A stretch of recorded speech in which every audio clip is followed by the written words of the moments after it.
Close your eyes now. Let the soft rain begin to fall outside your window. Just a gentle patter on the roof. Nothing hurried, nothing loud. Only the quiet rhythm that tells you it is safe to let go. Feel the cool air brush your cheeks as you sink deeper into the pillow, your shoulders softening, your breath slowing, matching the slow drip of water from the leaves. Tonight, I am going to hold your hand and walk you through one of the most tender, heartbreaking, and luminous stories ever told. Life is Beautiful, the 1997 masterpiece by Roberto Benigni. We will spoil every single moment, every whisper, every tear, because sometimes the fullest truth is the softest lullaby. This is not a film about war. It is a film about how love and imagination can turn even the darkest cage into a place where hope still breathes. Let the rain carry us back to Tuscany, 1939, to a little sun-drenched town where a clumsy, bright-eyed bookseller named Guido is about to fall impossibly, irrevocably in love. Imagine the golden light of late afternoon spilling over cobblestone streets, the smell of warm bread drifting from open windows, the faint chime of bicycle bells. Guido arrives in Arezzo with his friend Ferruccio, the two of them laughing in an old rattling car that looks held together by jokes and prayers. Guido's hair is a wild mess, his suit slightly too big, his smile so wide it could light the whole piazza. He believes, truly believes, that life is a miracle waiting to surprise you at every corner. And tonight, as you listen to my voice barely above the rain, I want you to borrow a little of that belief, just enough to feel lighter. Have you ever met someone whose joy felt contagious, even on your hardest days? Hold that memory gently. Guido is about to become that person for all of us. A tiny trivia to tuck under your pillow. Roberto Benigni wrote the first half of this story as a love letter to his real-life wife, Nicoletta Broschi, who plays Dora. When he finished the script, he gave it to her without telling her the ending, and she cried so hard she could not speak for an hour. That is the kind of love we are stepping into tonight, the kind that makes you believe in magic, even when the world forgets it exists. Another soft secret. The film's original Italian title is La Vita è Bella, and in 1999 it became the first mostly non-English film to win the Oscar for Best Foreign Language Film, Best Actor, and Best Score in the same night. Benigni climbed over the chairs like an excited child when his name was called. Can you picture that joy? Let it settle in your chest like warm honey. Now breathe in slowly and out as the rain keeps its patient lullaby. In a moment we will follow Guido as he literally falls from the sky into Dora's lap. But first, let me ask you something very quietly. When was the last time you allowed yourself to believe that something impossible could still happen, just because your heart insisted? Whisper the answer to the darkness if you wish. No one is listening except the night and me. Tonight, Guido will teach us that imagination is not escape. It is the bravest form of resistance. And when the story grows heavy, as all honest stories must, remember that I am right here, speaking softly, keeping the rain gentle, holding the space so you can feel everything without fear. Rest your hands wherever they feel safest. Let your toes unclench. Feel the blanket become a little heavier, a little warmer. We are going to walk very slowly through every glance, every scent of jasmine, every tiny gesture Guido makes to keep the light alive. And if at any moment your eyes grow wet, that is perfect. Tears are only love with nowhere left to go. Are you ready, my friend? The rain is nodding yes, so am I. Let the rain soften just a little now, turning into the gentlest summer drizzle, the kind that makes the cobblestones shine like scattered coins. We are in Arezzo, 1939, and the air smells of warm fig leaves and fresh espresso. Guido Orifice, our Guido, is steering that rattling yellow car with Ferruccio, laughing so hard his eyes are half closed, reciting poetry to the sky as if the clouds themselves might applaud. The brakes fail on a hill. The car rolls backward. Guido waves cheerfully to startled villagers, shouting, "Buongiorno, principessa," to no one in particular, and somehow the phrase already feels like a promise. Can you smell the dust rising from the road? The faint sweetness of the grapes hanging heavy on the vines? Feel the sun on your arms, lazy and golden, the way it was the first time you ever believed summer would never end.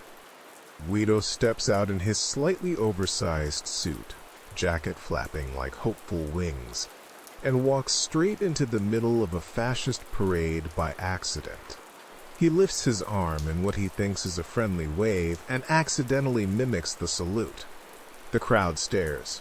Ferruccio drags him away, and Guido only laughs, whispering to his friend that rules are just suggestions written by people who forgot how to play. That tiny moment, that refusal to let fear shrink him, is the seed of everything to come. Have you ever smiled at the exact moment the world expected you to be afraid? Hold that smile now. Let it rest on your lips like a secret. They rent a tiny room above a bookshop. At night, Guido lies on the narrow bed, eyes wide open, dreaming aloud to Ferruccio about opening his own bookstore, where every book is free if it makes someone happier. You can almost hear the creak of the old wooden floorboards under his restless feet, the soft rustle of pages when he pretends to read by moonlight. He falls asleep clutching a single key, the key to a future he has not built yet, and the camera lingers on his fingers curled around it, gentle, certain, unbreakable. Then comes the day that changes everything. Dora, our principessa, is in the town hall having her classroom inspected. She is elegant in a pale green dress, hair pinned softly, voice calm but tired. You can feel the weight of being a woman who must always be perfect in a world that is growing uglier. She steps into the barn loft to fetch something, and a swarm of bees attacks the inspector below. Dora climbs higher to escape, loses her balance, and falls, slowly, so slowly, straight into the arms of Guido, who just happens to be passing beneath with an armful of books. Their eyes meet mid-air. Time stops. The books scatter like white petals. He whispers, stunned, "Buongiorno, principessa," and this time he means it for her alone. Can you feel the sudden hush in your own chest when two souls recognize each other before words even catch up? Trivia tucked softly here. The falling scene was filmed 27 times because Benigni kept laughing too hard to catch Nicoletta properly. On the 27th take, he finally held her steady, looked into her eyes, and said off script, "I have been waiting my whole life to catch you." They kept that take. The bees were real. So was the shiver down her spine. That evening, Guido steals Ferruccio's bicycle, well, borrows, and rides through the streets calling her name like a lovesick song. He finds her at the opera house where she is attending La Boheme with her cold fiancé Rodolfo, a fascist official with a face carved from marble. Guido, wearing a borrowed waiter's jacket 2 sizes too small, sneaks in, serves wine, and when Dora drops her key under the table, he crawls beneath the white tablecloths like a mischievous cat, emerging right at her feet with the key held between his teeth. She laughs, a real laugh, startled and bright, and the sound is the first crack in the wall she has built around her heart. Do you remember the first time someone made you laugh when you thought you had forgotten how? Let that memory bloom now, warm and quiet. Later, on her birthday, Dora walks home alone under a sky full of stars. Guido has arranged everything. He waits in the shadows with a huge green umbrella. When the first fat raindrops fall, yes, rain again, because love always arrives with weather, he opens the umbrella over her, steals her away from her fiancé, Wesker, and they run laughing through the wet streets. He lifts her onto the seat of a tiny horse-drawn carriage he has somehow commandeered, and they ride through the night while the town lights blur into golden ribbons. She rests her head on his shoulder, the fabric of his jacket slightly rough, smelling of books and rain and hope. He whispers, "I want to make you a gift of the most beautiful thing in the world, my heart." And she answers, so quietly only he and the rain can hear, "It's already mine." They marry in a simple ceremony surrounded by sunflowers taller than both of them. Little Giosu is born soon after. A round-cheeked boy with his father's wild hair and his mother's thoughtful eyes. We see Guido pushing the pram through the market, telling his son fairy tales about princes who win kingdoms by making people laugh. The camera lingers on tiny details. The way Giosue's fingers curl around Guido's thumb, the soft powdery smell of baby skin, the sound of Dora humming from the kitchen window as she stirs tomato sauce, sunlight catching the steam like tiny rainbows. Have you ever watched someone you love sleeping and felt the whole universe fit inside one quiet breath? That is this moment. But the year turns. 1945 creeps closer. Anti-Jewish laws appear on walls like stains. Guido paints over the word Jewish on his bookstore window with bright yellow paint and tells Giosu it is just a game grown-ups play when they are bored. Dora, who is not Jewish, watches from across the street, her face pale, her hands pressed to her heart as if to keep it from breaking too soon. The rain we have been listening to grows a little heavier now, but still gentle, still safe. We are only halfway through Act 1. And already love has built a small, bright fortress. Soon the fortress will be tested, but not yet. For now, breathe in the scent of sunflowers and tomato sauce and baby powder, and let Guido's laughter settle over you like the softest blanket. Let the rain outside your window grow a little steadier now, steady enough to feel like the world itself is breathing with us.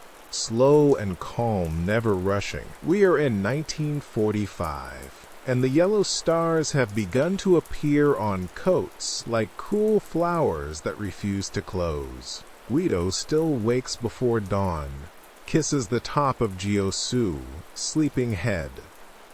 The boy's hair smells faintly of warm milk and yesterday's sunshine, then tiptoes to the bookstore to open the shutters. The wood is cool under his palms, the brass handle worn smooth by years of hopeful hands. He hums Offenbach's barcarolle under his breath, the same melody he hummed the night he stole Dora under the rain. Do you have a song that belongs only to the happiest corners of your heart? Let it play softly behind your eyes now. One morning the soldiers come. 2 of them, boots heavy on the cobblestones, rifles slung like careless thoughts. They order Guido and little Giosu, only 5 years old, clutching a picture book about ducks, onto the truck with the other Jewish families. Guido's face does not fall. Instead, it rearranges itself into the brightest smile he has ever worn. He lifts Giosue into his arms, whispers against the boy's ear so the soldiers cannot hear. We are going on a surprise adventure, and the prize is a real tank, a huge one, bigger than our house. Giosue's eyes widen like two perfect moons. He believes his papa instantly, because his papa has never once lied about magic. Can you remember the exact moment you first learned that grown-ups sometimes hide the truth to protect you? Feel that memory very gently. Guido is doing the same thing now, only with more courage than most of us will ever need. At the train station, Dora runs up in her pale green coat, the same color as the dress she wore the day she fell from the sky. She sees the cattle car, the frightened faces, the soldiers pushing. She is not on the list. She is airy and safe, yet she steps forward anyway, voice trembling but clear. If my husband and son are going, I go too. The officer shrugs. One more does not matter, and she climbs aboard. Inside the car, the air is thick with fear and sweat, and the sour smell of too many bodies pressed together. The wooden slats are rough against their shoulders, the floor sticky with something no one wants to name. Guido stands in the middle holding Giosue high so the boy can breathe, and begins to translate everything the guards shout into the rules of the grand game.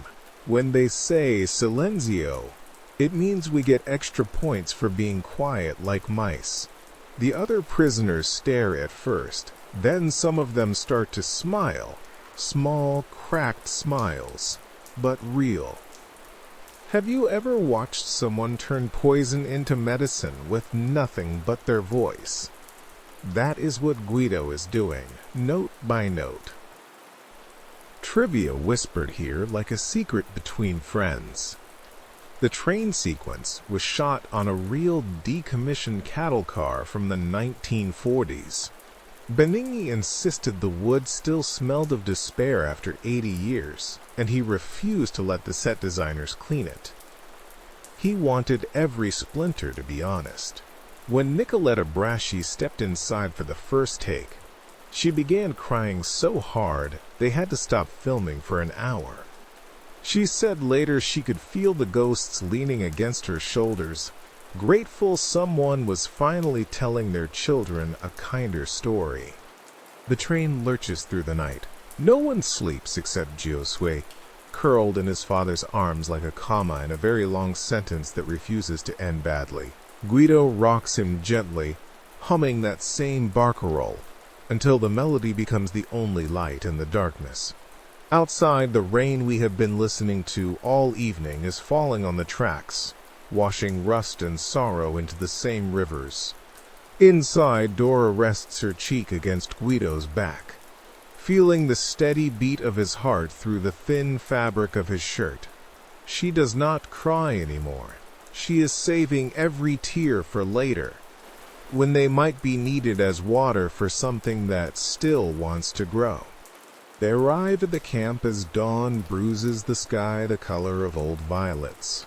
The gates are tall iron, topped with barbed wire that glints like frost. Searchlights sweep slowly, lazily, as if the night itself is too tired to be cruel all at once. The men are separated from the women with shouts and dogs. Giosue clings to Guido's leg. Terrified, Guido kneels, cups the boy's face in both hands, thumbs brushing the soft baby round cheeks, and says with absolute certainty, "This is the final round, Giosue. The big game starts now. If we get 1,000 points, we win the tank and go home. But we have to follow the rules exactly, okay?" The child nods, eyes shining with the pure faith only 5-year-olds still possess. Behind them, an old man mutters that the chimneys never stop smoking. Guido hears, and for one single frame his smile flickers, almost breaks.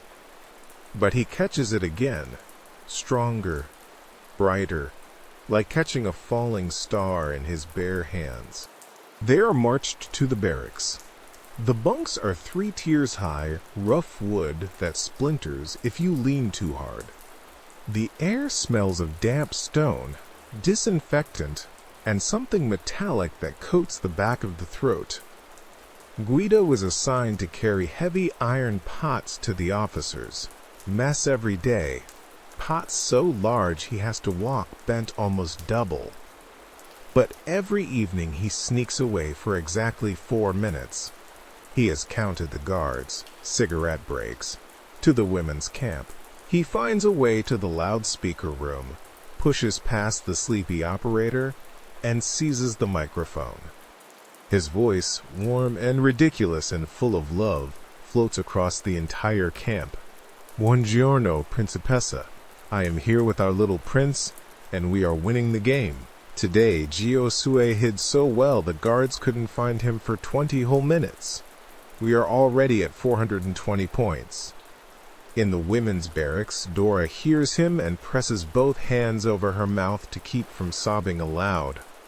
Every woman around her stops moving, stops breathing, just to listen to that impossible voice made of sunlight. Soft reflection, barely above the rain. Have you ever loved someone so fiercely that you would rewrite the sky for them, even when the sky was made of smoke? Guido is doing it right now, word by word, and the sky is listening. Let the rain become a quiet hush now, almost like someone far away is turning the pages of the night itself. Slow, deliberate, careful not to wake you too soon.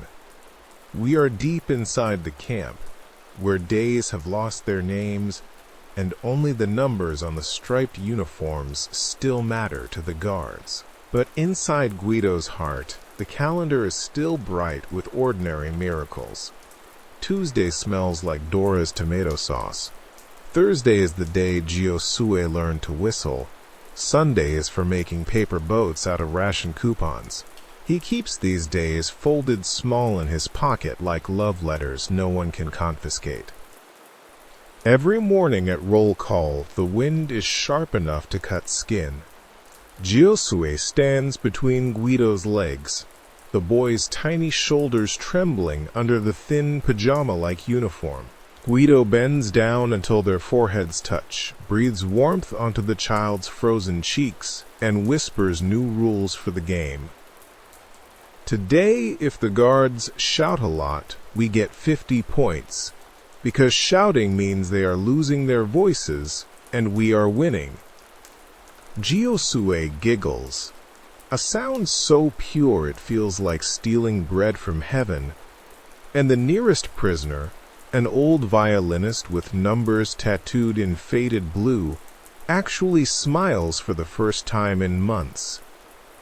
Have you ever heard a laugh that felt like medicine?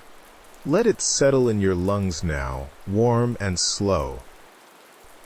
During the long hours of forced labor, Guido carries soup cauldrons that weigh more than he does.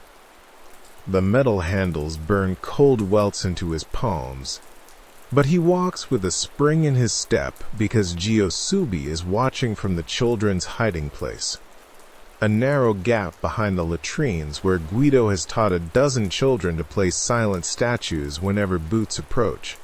When the boy waves one cautious hand, Guido lifts the enormous ladle and pretends to conduct an invisible orchestra, mouthing the notes of Offenbach so perfectly that Giosue can almost hear the music.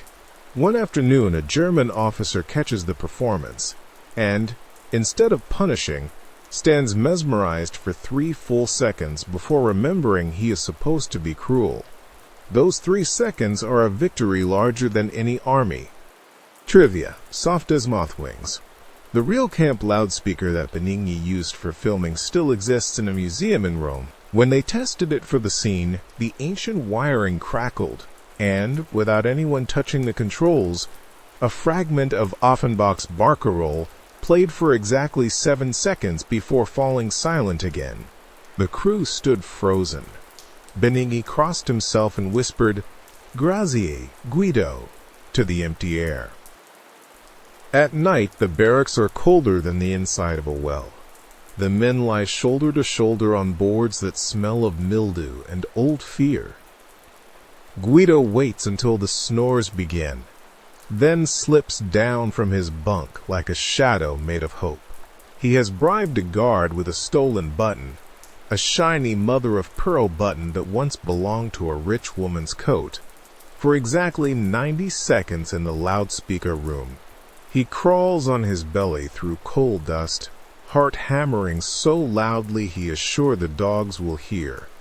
But the rain covers him like a conspirator. Inside the tiny booth, he presses his lips to the microphone and speaks in the softest voice he has ever used. Principessa, today your son told me the clouds look like mashed potatoes with gravy. I told him when we win the tank, we will drive straight to the sea and eat real mashed potatoes under the real sky. I love you more than yesterday and less than tomorrow. In the women's camp, Dora wakes from a half-sleep, sits up, and gathers every woman close so they can all drink from that single sentence like water in the desert. Another evening, inspection day. The children have been discovered. The officer screams that all children will be taken away at dawn. Panic ripples through the barracks like wind through dry grass. Guido gathers the terrified boys and girls in the darkest corner and invents the most important rule yet. The game has a new level. Whoever stays absolutely quiet and hidden until sunrise wins 200 points. The grand champions get to ride in the tank first. He tucks Giosue into a metal mail sack hanging from a hook, kisses the boy's eyelids and whispers, "Close your eyes and dream of gelato, okay? Papa will be the loudest distraction in the world, so no one looks for you." Then he walks straight into the middle of the courtyard and begins reciting a ridiculous poem about a giraffe who wanted to be a waiter, complete with exaggerated gestures and voices. The guards laugh despite themselves. Searchlights swing toward the clown instead of the children. Giosue, inside the suffocating sack, smells his father's jacket still clinging to the fabric, and believes with every cell that the game is real. Reflection. Barely breathed. Have you ever been so afraid that love was the only thing left strong enough to move your legs? Guido is moving now, dancing almost, turning terror into a vaudeville act so his son can keep breathing for one more night. Later, when the camp is asleep, Guido finds his old friend Ferruccio among the new prisoners. Ferruccio, who was captured months later. They embrace in the shadows, two skeletons wrapped in joy. Ferruccio whispers that the Allies are close. He has heard tanks on the wind. Guido's eyes shine like candles no storm can reach. He says only, "Then we must make sure Giosue has enough points to deserve the biggest tank of all." The rain outside your window is almost a lullaby now, soft enough to carry even the heaviest hearts. Breathe with it, in and out. Feel how Guido's love has grown so large it fills every crack in the walls, every space between frightened breaths. We are almost at the end of the longest night, but not quite. Rest here a moment. Let the story hold you the way Guido holds his son. Tight enough to keep the dark out, gentle enough to never bruise the dream. Let the rain thin to the softest mist now, the kind that clings to your eyelashes like quiet tears that have decided not to fall. It is the final night, and the air inside a camp has changed. It tastes metallic, urgent, almost electric. The distant rumble is no longer thunder. It is the Allies, rolling closer like the slow heartbeat of the world, remembering mercy.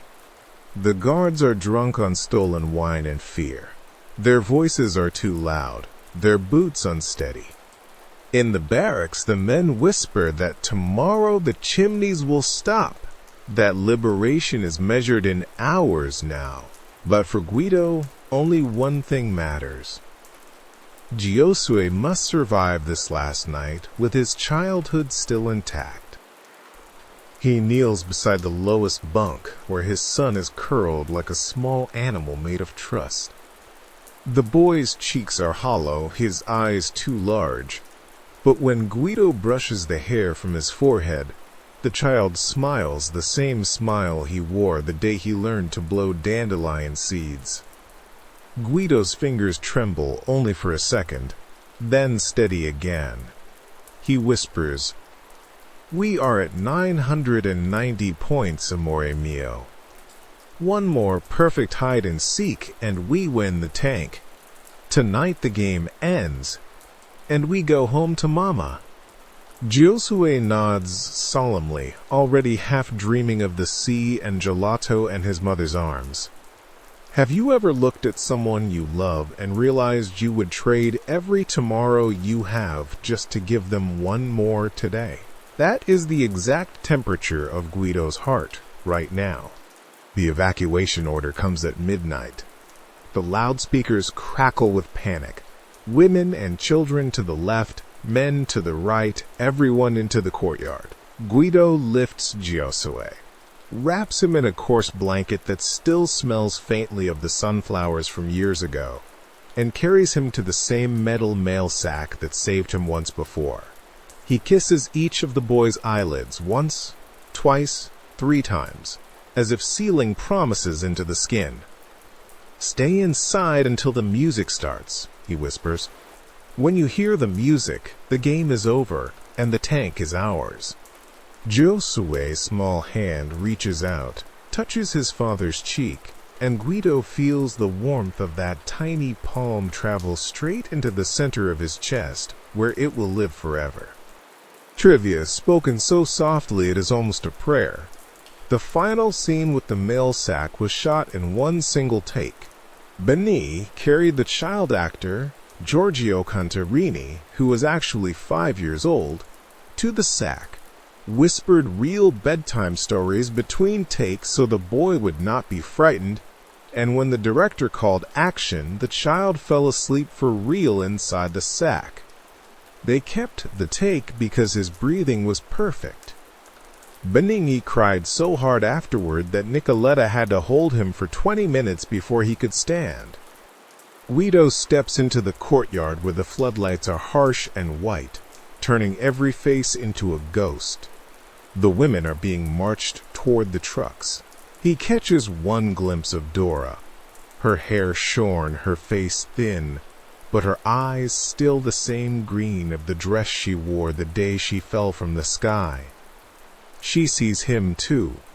Their gazes lock across the chaos, and in that single second everything they have ever felt is spoken without a word. He lifts one hand in the old familiar wave, the same wave he gave the day the car rolled backward down the hill, and mouths, "Buongiorno, Principessa," one last time. She almost smiles. Almost. A young German soldier, barely more than a boy himself, grabs Guido's arm to hurry him toward the men's line. Guido suddenly twists free, does a little comical march, goose-stepping behind the soldier like a clumsy puppet. The soldier laughs despite himself, a short, startled bark, and Guido uses that tiny fracture of humanity to slip around the corner of the barracks. He has one last mission. He must find the loudspeaker. He must play the music that tells Giosue the game is over. He runs crouched, heart hammering against his ribs like a bird trying to escape too early. The corridors are dark, the floor sticky with something he refuses to name. He reaches the booth, fumbles with wires, finds the record he stole weeks ago. Offenbach again, always Offenbach. His fingers are shaking so badly he almost drops the needle, but it lands perfectly. The first liquid notes of the barcarolle float out across the entire camp. Gentle, impossible, luminous. Reflection, barely louder than breathing. Have you ever realized that the bravest thing you will ever do is make someone else believe the world is still kind, even when it is ending? Guido is doing it right now, with a scratched record and a heart that has never once stopped singing. The soldier catches him.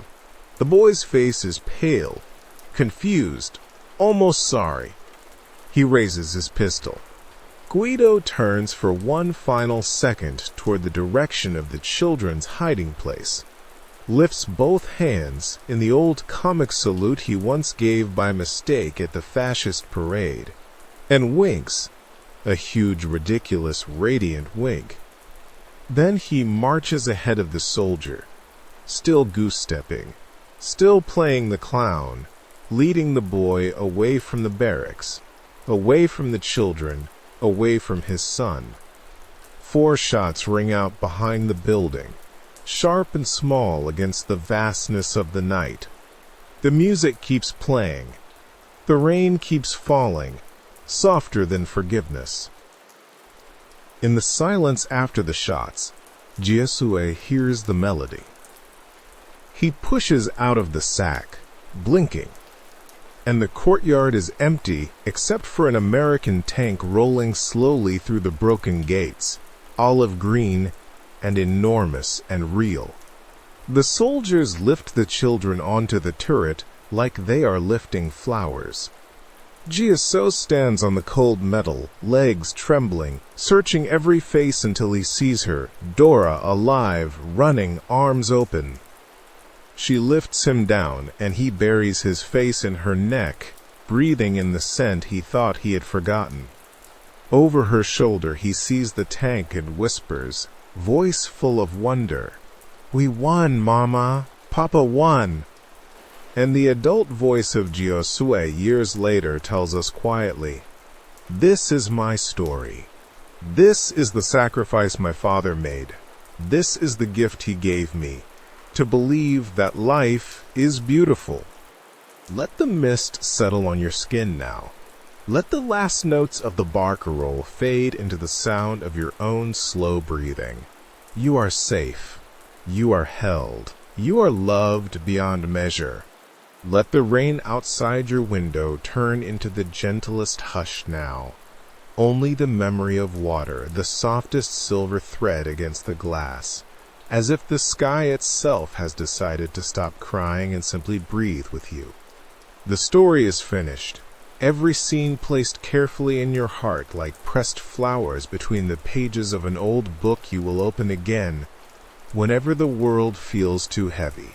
Guido has marched around that final corner, the echo of his ridiculous goose step still dancing somewhere behind your eyes, and the barcarolle is only a faint shimmer on the edge of sleep. You can still feel the warmth of Giosue, small hand in yours, the weight of Dora's gaze across the courtyard, the impossible lightness of a father who turned horror into a game so his child could keep the stars. Take one slow breath, and notice how quiet everything has become. The camp is gone. The barbed wire has rusted into dust. The tank has carried the children into mourning, and somewhere far away the real Giorgio Cantarini, now a grown man, still remembers the way Benigni kissed his eyelids 27 years ago and whispered, "Sleep, little prince, you are safe." That kiss is still traveling through time, looking for every tired heart that needs permission to rest. Tonight it found you. One last gentle trivia, almost too soft to hear. When Life is Beautiful won the Grand Jury Prize at Cannes in 1998, the entire audience stood for 9 full minutes. 9 minutes of applause for a clown who refused to let darkness have the last laugh. Steven Spielberg, sitting in the row behind Benigni, cried so hard he could not speak afterward. He simply stood, pressed both hands to his chest, and bowed, over and over, to the screen where Guido's wink still lingered. And now, before I let you drift completely, let me ask you the quietest questions of all. The ones Guido would whisper if he were here tucking the blanket under your chin. Have you ever noticed that the moments you felt most afraid were also the moments someone, somewhere, was loving you harder than you knew? Can you allow yourself to believe, just for tonight, that every sacrifice ever made for love is still circling the earth like warm light, looking for a place to land? When you wake tomorrow, will you carry a tiny piece of Guido's ridiculous, radiant courage in your pocket, just enough to greet the day with, "Buongiorno, Principessa," even if no one else understands? You do not have to answer out loud. Just let the answers settle behind your eyes, like the last raindrops sliding down the window. Feel your body now, heavier, softer, sinking deeper into the mattress. Your shoulders have forgotten how to hold the world. Your jaw has unclenched, your fingers have uncurled. Somewhere inside your chest, a small yellow car is still rolling down a sunlit hill, brakes failing, laughter rising, and Guido is waving at you, shouting that everything is going to be beautiful, because you are here, breathing, listening, loved. The music has stopped. The rain has stopped. Only my voice remains, softer than moonlight, telling you it is safe to let go. Good night, my friend. Good night, Principessa. Thank you for letting me walk you through the darkness holding Guido's hand. Sleep now, deeply, sweetly, wrapped in the certainty that life, even when it breaks your heart, is still so very beautiful. I will stay here until your breathing is slow and even. And when you wake, the sun will be a little bit Guido's smile, just for you.